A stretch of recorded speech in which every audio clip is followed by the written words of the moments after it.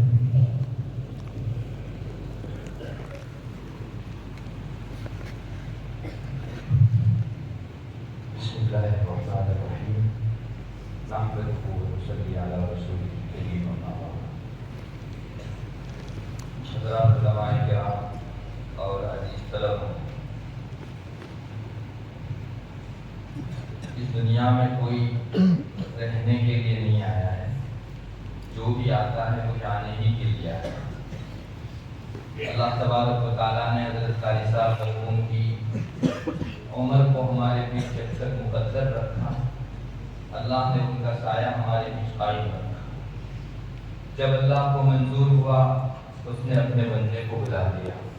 ہم اللہ کے اس فیصلے پر سو جان سے راضی. حضرت قاری صاحب کے بہت سارے اوصاف تھے.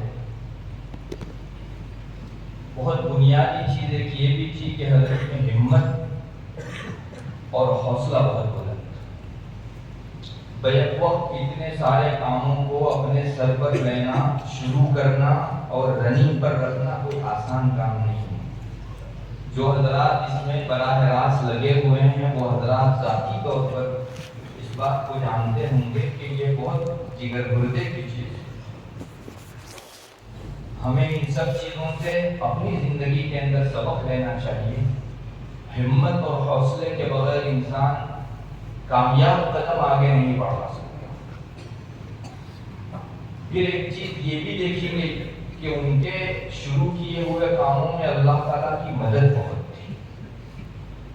الحمدللہ جو کام شروع ہوئے وہ کافی مترقی ہوئے اور مختصر سی مدت کے اندر ان کاموں میں بہت نمایاں ترقی دیکھی گئی. یہ سب چیزیں انشاءاللہ حضرت قاری صاحب مرحوم کے لیے اللہ تعالیٰ کے یہاں ذخیرہ ہے. ان سب کامیابیوں کے پیچھے میں نے اپنی مختصر نظر ڈالی تو مجھے جو راز نظر آیا وہ میں آپ کے سامنے آج عرض کرنا چاہتا ہوں. اللہ کرے ہم بھی اس ڈگر کے اوپر چلیں. ایک بنیادی چیز یہ دیکھی گئی کہ ان کو اپنے اساتذہ سے، خاص کر کے استاد المحترم حضرت قاری احمد اللہ صاحب نور اللہ مرقدہ سے دلی قلبی تعلق تھا. مجھے یاد ہے ہم لوگ جب عربی دوم سوم میں پڑھا کرتے تھے اس وقت حضرت قاری صاحب کے حجرے کے اندر بہت سی مرتبہ جا کر بیٹھنا ہوتا تھا. بسا اوقات وہ حضرت قاری صاحب مرحوم کے کھانے کا وقت ہوتا ہے تو اس وقت ہم نے پابندی سے یہ دیکھا ایک ٹفن وہاں رکھا رہتا تھا حضرت قاری اسماعیل صاحب کے یہاں سے آیا. ہمارا چھوٹا سا ذہن اس وقت سوچ رہا تھا کہ بہت وسیع خدمت انجام دینے والے ایک شخص کے پیٹ میں جب کسی گھر کا کھانا جاتا ہوگا تو ان کی ساری مسائی اور ایکٹیویٹیز میں کیا برکات میں کہ اہل خانہ کا حصہ نہیں ہوتا ہوگا.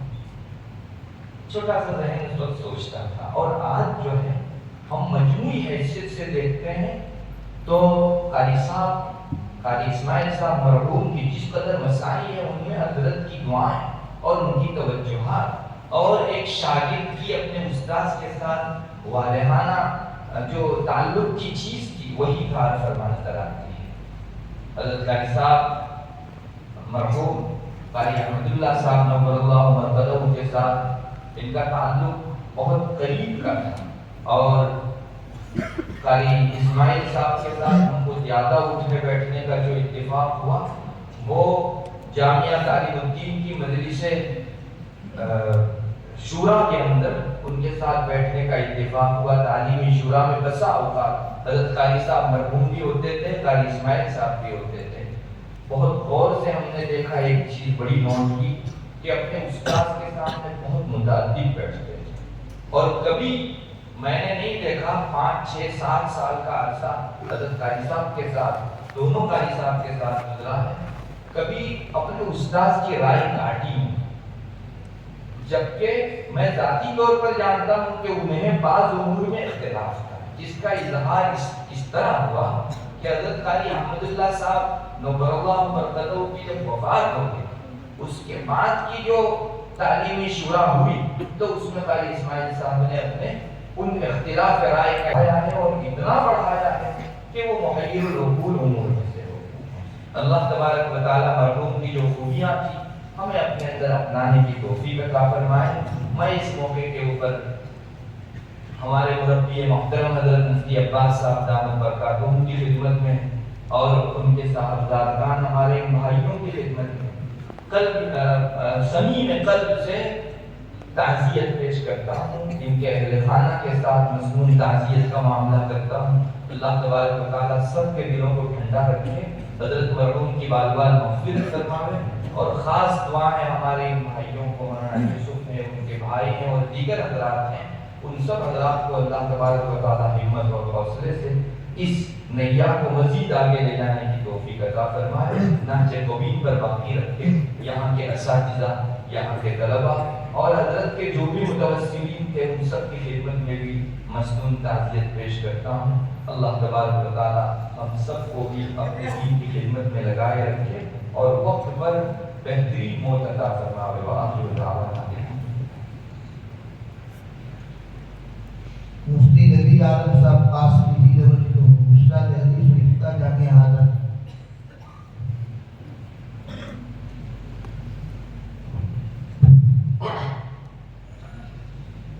السلام علیکم ورحمۃ اللہ وبرکاتہ. نحمده ونصلي على رسوله الكريم اما بعد فاعوذ بالله من الشيطان الرجيم. بسم الله الرحمن الرحيم.